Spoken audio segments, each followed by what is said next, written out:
Welcome to C-Suite Scale, where our executive minds unpack the real stories behind business growth. Today, I am joined by Zubair Ansari, who is the founder of CionSystsems. Welcome, Zubair. How are you? I'm doing good. Thank you for having me here. Yes, absolutely. So excited to have you here on the show today.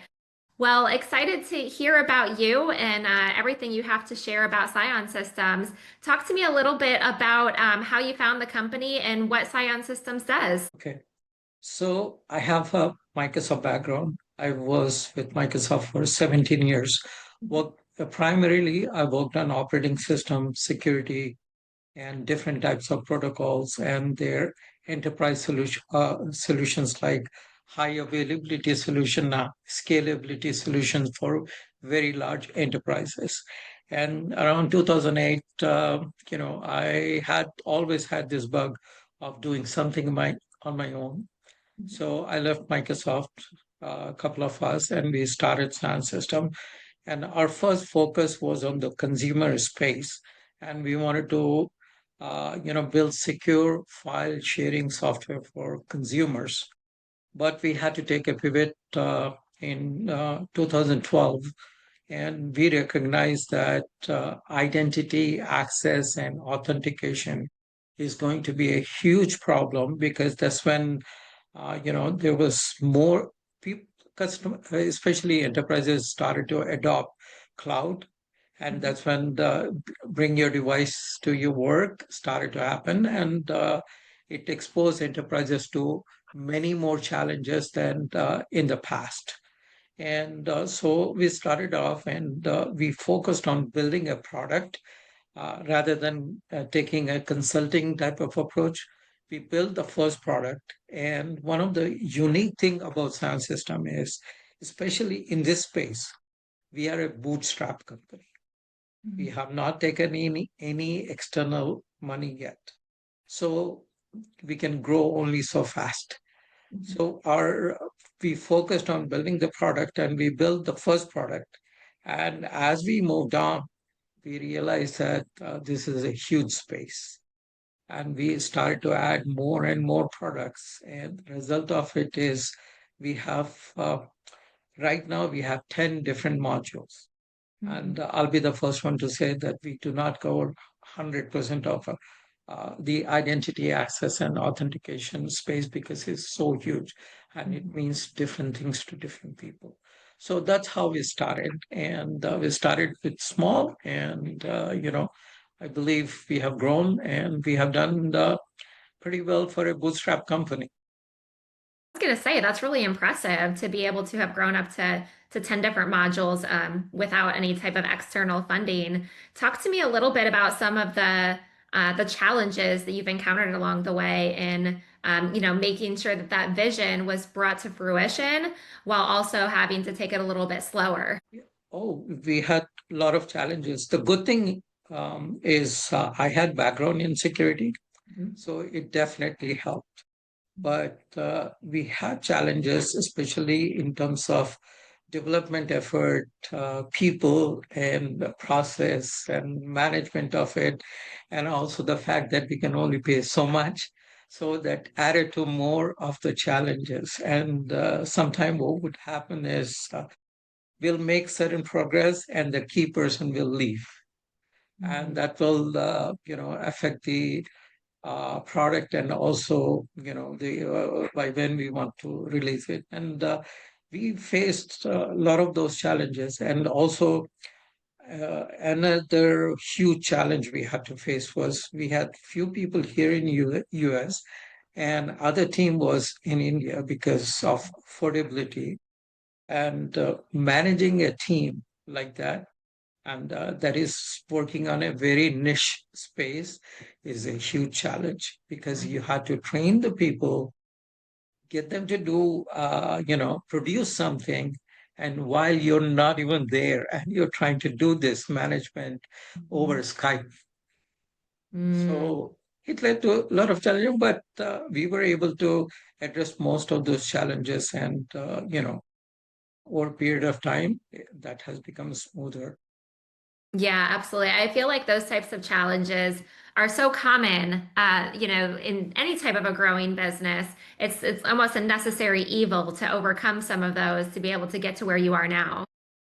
Absolutely, absolutely. The other challenge we had was around marketing and sales because we are a bootstrap company, and every one of us is a salesperson also. Yeah. And unfortunately, all of us are technical people. And you can understand how well we do because technical people, by definition, right? They will tell you things as they are. They will not sugarcoat. And they will sometimes they give you more details than probably you're expecting. Mhm. So, in terms of sales cycles and all the challenges that you have, it was pretty challenging. And I remember our first customer. It was a huge success for us, but it took us a few months to bring them on board. And I believe it was almost like 6 to 7 months of work to bring them on board, convince them that this is a problem.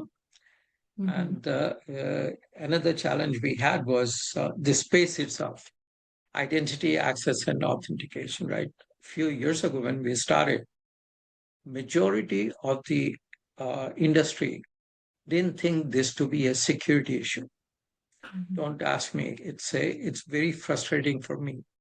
The Mhm. reason they always thought this to be an operational issue, Mhm. right? Where people need to operate, they own some piece of it, and how you simplify that. But Mhm. they never thought this to be a security issues. Mhm. That's mind-boggling. Probably I have some historical background because I worked at Microsoft on this particular technology in the first version. And so changing that mindset was a big problem. Mhm. And when the pandemic happened, the floodgates opened Mhm. because there was sudden realization that if you compromise this identity and access authentication infrastructure, Mhm. then you have keys to the kingdom. You Mhm. don't need to breach anything else. You can legally come and steal, which is very different. Wow, yeah, that's a So, big issue for sure. yes. And that mindset change took a long time. Mhm. And I call it paradigm shift. But, you know, for a small company to struggle through that was a huge challenge. Mhm. And Nice job for- go ahead. I was gonna say, just nice job for pushing through. I mean, I know that those were some hard times. Yeah, Mhm. very hard time, especially from a cash flow point of view. It Mhm. was very hard times. Somehow our focus was on to survive and keep the technology relevant to changing needs. And Mhm. that's what we focused on. And, the good thing is we have survived for almost 14 years now. That's remarkable. Good for you. That's phenomenal. Especially, in the space you mentioned, there's seems to be a pretty competitive space. Is that accurate? That is very accurate. When we started off, it was not that competitive. Hmm. But more and more competitors have entered into this space in the last 7, 8 years because there is a recognition in the industry that this needs protection. Hmm. Otherwise, it's going to be pretty bad. And Hmm. our product focus is on Microsoft platform. Hmm. And because it's on Microsoft platform, the problem is very big Hmm. because 90% of the enterprises across the globe uses Microsoft platform. Small, mid, large, very large enterprises, all of them. And the other challenge with this technology is this is vertical agnostic. Hmm. It is not for this vertical or that vertical. Some of the Hmm. vertical may have more challenges Hmm. and they may have more pain and need for this than the other verticals. But overall, every vertical who is on Microsoft platform and they Hmm. have a whole bunch of computers, they need this. Absolutely. So what would you say your competitive differentiator is? We pride on, because we are technical people, our goal when we build the product was to make this technology simple because it's very complex. Mhm, And that's one of the reasons why it always get pushed to the back because it's complicated. So we pride on making solution easier to use, easier to roll out, easier to deploy, and also affordable. I think we are one of the very affordable and very comprehensive solution in the market. In fact, we have several accolades from analysts and other magazines who mhm, think that we have one of the very comprehensive solutions, especially in Microsoft platform. mhm. That's awesome. So how are you going about getting your name out there in your brand? Uh, through word of mouth. Uh-huh. Absolutely through word of mouth, because we cannot afford to pay for all the advertisement, all the events we can go and push, right? So we take up any and every opportunity to talk Mhm, and get the word out. And we also ask all of our customers, look, our marketing budget is through word of mouth. mhm, So we encourage them. If you love this thing, tell other people. And also we participate on any educational type of seminar, webinars, mhm, and educate all the enterprises about the risk they have. mhm. Because if they don't handle the risk, it can be very devastating. I mean, if you look at analyst data, small enterprises, when Mhm. they get breached, 50% or more don't even survive. They go out of business. It's Yeah. that bad. And also, you won't think that hackers will be focused on education vertical. That to K-12. I mean, K-12 is it should not be that attractive. Mhm, However, they are one of the most vulnerable, and every breach they have, mhm, they can lose up to $1.5 million as long as until they clean that. And cleaning a breach is mhm. a lengthy process. Yeah. First, finding out that your breach is a very lengthy process. Mhm, So it typically takes anywhere between 6 months to a year before enterprises know that they've been breached. Yeah. So, it's there are reasons why a lot of enterprises, mhm, may not know that they've been breached or they are at risk because of this technology is old, so people have configured and forgotten type of they live in that type of environment. Second is the perception that this is the operational issue, even though this is controlling all the access granted to every single employee or every single resource, right? So it is getting lost in translation, right? If I mhm. can use that word.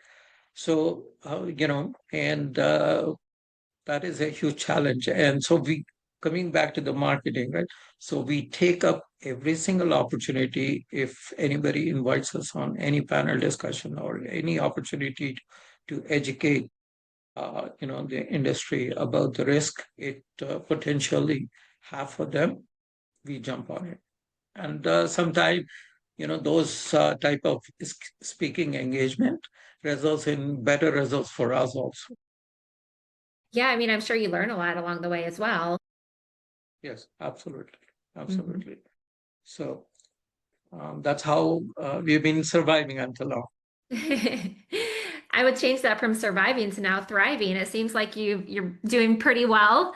And how big is your team now? We have, because this is a niche space, Mhm, and most of us, or pretty much, I think, except for one person, everyone is a technologist. So we range anywhere between 25 to 35 people mhm. at any time. That's And great. all of us Mhm. has deep background in security and operating systems. Most of us has come from Microsoft. So Really? that's what we did at Microsoft. So we have very deep expertise in specifically in operating systems and building large scale solutions. Hmm. Very good, very good. And are you still all salespeople, or have you now hired on a sales team? We have one part-time salesperson. Okay. Everything is done by technical people. And I think one of the good thing is this is a technical space. Mhm. This is unfortunately, and every sales call we go through education process. Mhm. That has not changed. So being a little bit technical always helps, even for the salesperson. You Mhm. know, so that's a good thing. But we plan to add, a few more sales folks so that we can scale out quicker than we've been doing. Yeah, yeah, absolutely. I mean, it's definitely good to have a both of the best of both worlds. It's like the salespeople, they need the technical knowledge to be able to sell it properly. And then the technical people sometimes can benefit from obviously the sales aspect of it. Yes, we have partners though. Who resell our product or recommend our product. That greatly helped Yeah, I was because, gonna yeah. So it's sort of our feet on the ground. say. Absolutely. Those are some really valuable partnerships to have because they're probably selling it for you. Yeah, Hmm. absolutely. Yeah. Absolutely. Very good. And so let's dive into a little bit about AI and the AI boom that's going on right now. How are you navigating through that and implementing it into your own business? So it's a good question. And AI, I think, it's a little too early to say. However, we are seeing some of the impact of AI, especially around the phishing attacks, right? Um, it's becoming harder and harder to figure out this is a phish attack versus a genuine email Mm-hmm. because I think there will be one slight difference between the real email versus the phish email. Mm-hmm. So it is increasing the risk, definitely. As far as incorporating in the solution, uh, we are working on it, and I hope this will simplify some of the security risk and challenges. But at the same time, right, the other side is also using AI. So Mm-hmm. the challenge is, increasing dramatically. And also with the fact that quantum computing, uh, though it's in infancy, but what it will do is it will make breaking things easier, right? Right now, you need to have, say, for example, you're trying to break some protocol, encryption protocol. Mm-hmm. It's a lot harder to do it now because of the computing power. Mm-hmm. But with the quantum computing, that will change. So there are more risks now. Mm-hmm. Yeah. So we are looking into it. We are looking at both of these challenges and see how we can address that. And in fact, one of our solutions will incorporate with AI within next 6 months. That's exciting. Is that something that you had to pivot from the current solution because of AI, or you're adding AI into it to help enhance the product? We are adding AI to help enhance the product and make some of these, uh, simplify some of these remediation decisions, Mm-hmm. especially when security, uh, alerts happen. You Mm-hmm. need to take some actions. And right now, sometimes it's a lengthy work. So we want to cut down on the time and make the whole process of remediation a lot quicker and Mm-hmm. smoother. Okay. Yeah, absolutely. And what are you seeing as far as the future of AI and the overall cybersecurity industry? I believe the cybersecurity is going to be there for at least next 10 to 15 years, right? because as the security solutions are improving, on the other hand, the other side is also improving. They are changing the tactics. And whether we like it or not, every security solution, right, they're playing catch up. Mm-hmm. And I foresee that continue to happen because new technologies are emerging. So new risk factors are emerging, right? I mean, only a few years ago, how many of us thought that, you can work from home? Pretty much most of the workforce will work from home. Mm-hmm. And that happened in the last 4 years. So True. that has added to many more challenges. Similarly, right now you have the AI and also quantum computing knocking at the door, right? That will add more challenges to it. And adding to that is if you look at the infrastructure, everyone is going to the cloud. Mm-hmm. And so the result of it is they are ending up in a hybrid environment. Mm-hmm. Hybrid environment is not reducing their challenge, but increasing it.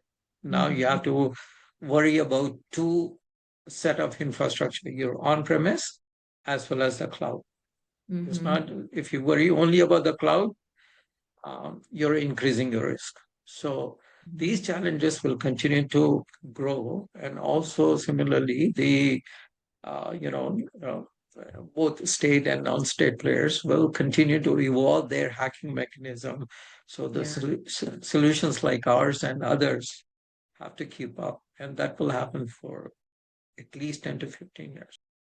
Yeah, you gave such a real description of that because, I mean, that is the reality in which we live in. You can try to be ahead of the curve as much as you possibly can, but on the other end, they're doing the exact same. And so, how are you navigating around just, doing your best to stay ahead of the curve? Yeah, that's a challenge for us because our team is small Hmm. and we have only so much cash flow. So we pick and choose. Hmm. And that's another reason why we have completely focused on this identity access and the on Microsoft platform, Hmm. because we don't have the resources to scale out and get into other parts of security. I mean, security is huge. Yeah. So we are very focused on that.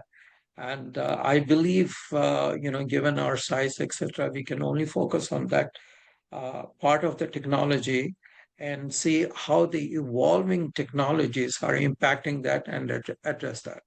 Hmm. Unless we get a windfall of cash flow. It's possible. Absolutely. So, yeah.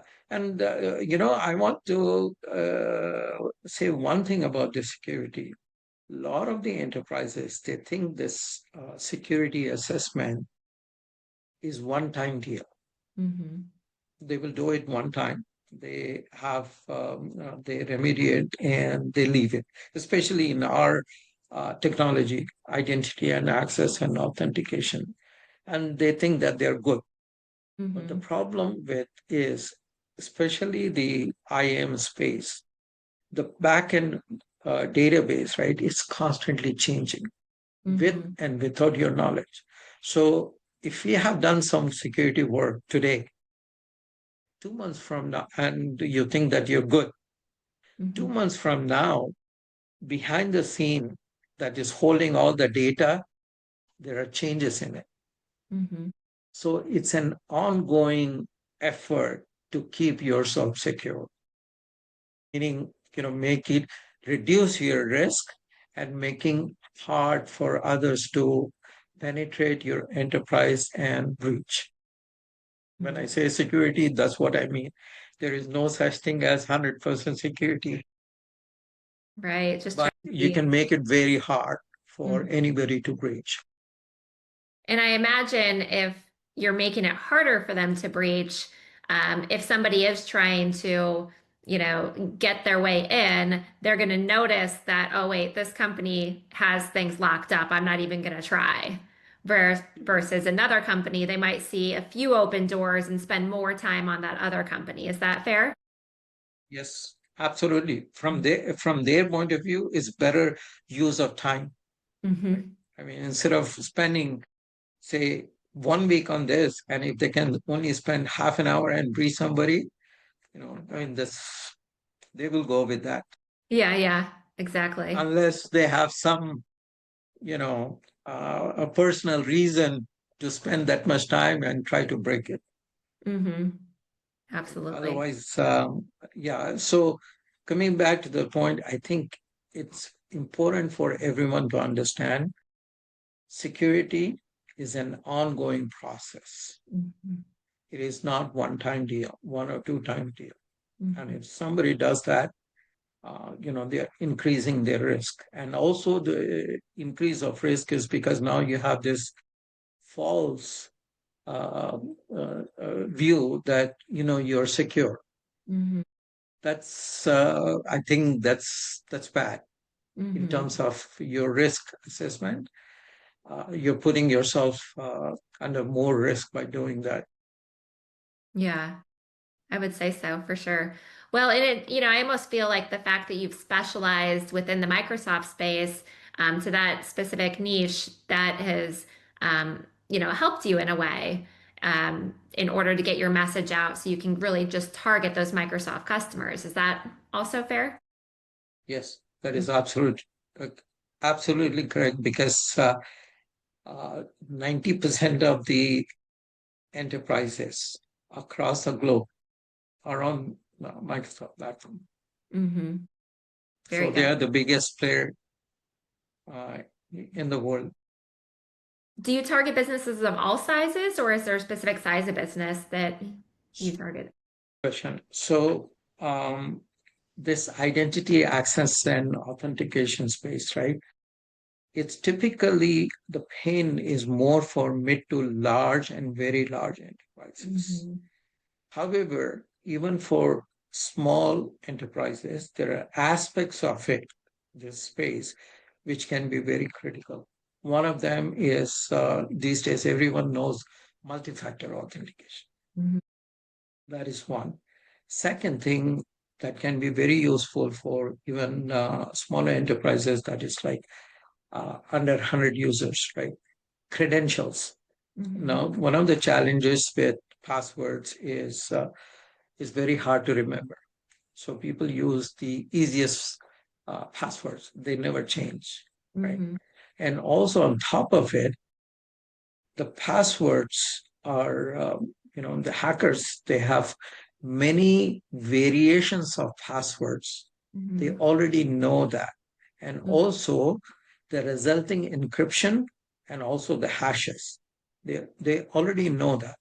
So Mm-hmm. the result of it is if anybody in your enterprise is using any password that is a known thing, especially on dark web, your risk is very high because Mm-hmm. now it's easy to figure out, what password somebody is using, Mm-hmm. especially if they can get to the hash, right? And the hash is known. They know the clear text password. So that is one of the challenges for even for smaller companies because you do not want any of your resources or employees to ever use passwords that are known and Mm-hmm. also multi-factor authentication for majority of the smaller enterprises. Mm-hmm. Yeah, absolutely. Well, thanks so much for that good description there. I think that it is very valuable to understand that at a very deep level. Yeah. Um, See, I keep talking about no. technology, dig deeper into it. No, it's great. I love the detail. Talk to me, what excites you for the rest of 2025 for you and your company? I think this year, for the first time, we are going to double in size. So that is one. Second thing is we signed up a few additional partners. I'm really looking forward to working with them Mhm. because they've been in this space for a while, for several years, and a couple of these partners are pretty large partners. So I'm very excited to work with them and see how we can help them and scale our business. Awesome. That's so exciting. Well, I wish you so much luck here in the rest of 2025. How can people reach out to you if they want to learn more about you or your company. Our website is www.cionsystems.com. They can reach out by going to the website, our website, or call us at 425-605-5325. Extension 0 should get them to a person. And the other thing is they can send email, either info@sciencesystems.com or sales@sciencesystems.com. We are very good at responding and reaching out within 24 hours. Awesome, exciting. Well, wish you success in your growth the rest of this year. Congrats on doubling in size. And everyone, please reach out to CionSystsems if you're looking for more information. And thank you so much for being on the show, Zubair. Thank you. Pleasure is mine. Very good. Thank you.